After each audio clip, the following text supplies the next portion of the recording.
একজন মানুষ তার তেমন কিছু নেই কিন্তু তিনি মানসিকভাবে খুবই সুখী, এ লোকটা সত্যিকারের সুখী। আরেকজনের সবই আছে বাট মানসিকভাবে তিনি সুখী নন, এ লোকটা প্রকৃত অর্থে সুখী নন।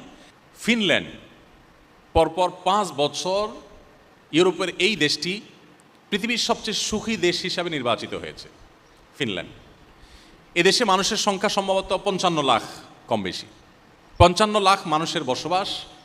এই দেশটিকে বলা হচ্ছে পরপর 5 বছর তারা পৃথিবীর সবচেয়ে সুখী দেশ। কেন সবচেয়ে সুখী দেশ? তার অনেক কারণ আছে। এদেশের যে সবুজ পরিবেশ, সেখানকার যে হ্রদগুলো, আমরা কোরআনে যে জান্নাতের কথা শুনি, জান্নাত মানে বাগানসমূহ, সেখানকার যে নেচার, সেখানকার যে প্রকৃতি, এটা এতটাই সুন্দর, এতটাই ভালো যে সেটাকে বলা হয় সবুজ সোনা। পুরো দেশটাকে বলা হয় সবুজ সোনা। এত সুন্দর একটি দেশ, এত সুন্দর প্রকৃতি, এত সুন্দরভাবে আল্লাহ তাআলা সাজানো একটা সৃষ্টি, সেই দেশে শিক্ষা